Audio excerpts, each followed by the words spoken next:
श्री राम दोस्तों। आज की इस वीडियो में हम बात करने वाले हैं कि कैसा रहने वाला है जुलाई 2026 का महीना कर्क राशि के जातकों के लिए। कर्क राशि के जातकों के लिए जुलाई 2026 का महीना मिला जुला लेकिन महत्वपूर्ण रहने वाला है। ग्रहों की स्थिति के अनुसार इस महीने आपको करियर, आर्थिक स्थिति और स्वास्थ्य पर विशेष ध्यान देने की आवश्यकता होगी, जबकि पारिवारिक जीवन में खुशहाली बनी रहेगी। कार्य क्षेत्र में इस महीने थोड़ी अधिक मेहनत करनी पड़ सकती है। आपकी राशि के स्वामी की स्थिति और अन्य ग्रहों का गोचर यह संकेत दे रहा है कि आपके ऊपर काम का दबाव बढ़ेगा। वरिष्ठ अधिकारियों के साथ बातचीत करते समय संयम रखें और विवादों से दूर रहे। महीने का दूसरा भाग यानी कि 15 जुलाई के बाद आपके लिए बेहतर अवसर लेकर आ सकता है। बिजनेस में कोई भी बड़ा निवेश करने से पहले अच्छी तरह सोच विचार कर ले। पार्टनरशिप के कामों में पारदर्शिता रखना जरूरी है। नया काम शुरू करने के बजाय अभी पुराने काम को ही मजबूत करने पर ध्यान दें। आर्थिक दृष्टिकोण से यह महीना मिश्रित फलदायी रहेगा, जहां एक तरफ धन का आगमन के योग्य बनेंगे, वहीं दूसरी तरफ अचानक कोई बड़ा खर्च सामने आ सकता है। बजट बनाकर चलना इस महीने आपके लिए सबसे बड़ा सुरक्षा कवच होगा। शेयर बाजार या सट्टेबाजी जैसे जोखिम भरे निवेशों से इस समय दूर रहना ही समझदारी है। परिवार में सुख शांति का माहौल रहेगा। घर के सदस्यों का पूरा सहयोग आपको मिलेगा। यदि पिछले कुछ समय से कोई मनमुटाव चल रहा था तो वह इस महीने सुलझ सकता है। लव लाइफ के लिए समय सामान्य है। अपने पार्टनर की भावनाओं का सम्मान करें और संवादहीनता ना होने दें।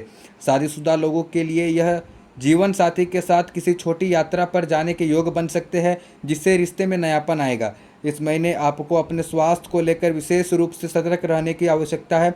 मौसम के बदलाव के कारण मौसमी बीमारियां जैसे कि सर्दी, जुकाम या पेट की समस्या परेशान कर सकती है। मानसिक तनाव से बचने के लिए योग और ध्यान का सहारा ले। वाहन चलाते समय भी सावधानी बरते। सोमवार का व्रत रखें या शिव जी को कच्चे दूध और जल का अभिषेक करें, इससे मानसिक शांति मिलेगी। चंद्रमा के मंत्र ओम सोम सोमाय नमः का नियमित जाप करें। चांदी के पात्र में पानी पीना आपके लिए शुभ रहेगा। जुलाई 2026 का महीना कर्क राशि के जातकों के लिए कुछ बहुत ही खास और गहरे बदलाव लेकर आ रहा है। ग्रहों की चाल इस महीने आपके आंतरिक जीवन, निर्णय लेने की क्षमता और आपके व्यक्तित्व पर सीधा असर डालेगा। इस महीने आपका सिक्स सेंस या अंतर्ज्ञान बहुत तेजी से काम करेगा। आप किसी भी व्यक्ति या परिस्थिति के पीछे छिपी सच्चाई को बहुत आसानी से भांप लेंगे। अगर किसी नए काम या नए व्यक्ति को लेकर आपके मन में कोई गट फीलिंग आती है तो उसे नज़रअंदाज ना करें। यह समय अब आत्ममंथन और खुद को गहराई से समझने के लिए बेहतरीन है। महीने के शुरुआती 15 दिनों में आपके भीतर एक वैचारिक उथल पुथल रह सकती है। आप खुद को पुरानी बातों या भविष्य की चिंताओं में उलझा हुआ पा सकते हैं। हालांकि यही उथल पुथल आपको आध्यात्म या किसी गहरे दर्शन की ओर ले जाएगी। आप एकांत पसंद करेंगे और खुद को रिचार्ज करने के लिए कुछ समय अकेले बिताना चाहेंगे। कार्य क्षेत्र में इस महीने कम बोले और काम ज़्यादा करें, ये वाला नियम अपनाएं। अपनी योजनाओं और आइडियाज़ को तब तक गुप्त रखें जब तक कि वो पूरी तरह लागू ना हो जाए। शत्रु या विरोधी की कमजोरी ढूंढने की कोशिश कर सकते हैं, लेकिन आपकी समझदारी और रणनीति सोच उन्हें कामयाब होने नहीं देगी। 15 जुलाई के बाद करियर में अचानक कुछ सकारात्मक बदलाव आ सकता है। इस महीने भाग्य और कर्म एक दिलचस्प तालमेल देखने को मिलेगा।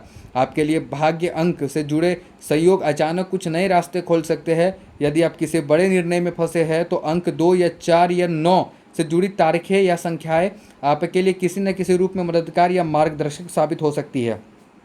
इस महीने आपकी ऊर्जा का स्तर थोड़ा उतार चढ़ाव भरा रह सकता है। कभी आप बहुत ज़्यादा ऊर्जावान महसूस करेंगे तो कभी अचानक थकान। इसके साथ ही बोलते समय शब्दों का चयन बड़े सोच समझ के साथ करें। आपकी कोई सच्ची लेकिन कड़वी बात अपनों को चुभ सकती है, विशेषकर वैवाहिक या प्रेम संबंधों में। चाहे कार्य क्षेत्र हो या निजी जीवन, अपनी बातों को स्पष्ट से रखना ताकि कोई गलतफहमी ना हो। इस महीने धन का अनावश्यक बहाव मानसिक तनाव दे सकता है, इसीलिए बजट पर टिके रहे। मानसिक शांति के लिए चंद्रमा की रोशनी में कुछ समय बिताना या जल के स्रोतों के पास जाना आपको बहुत सकारात्मक ऊर्जा देगा।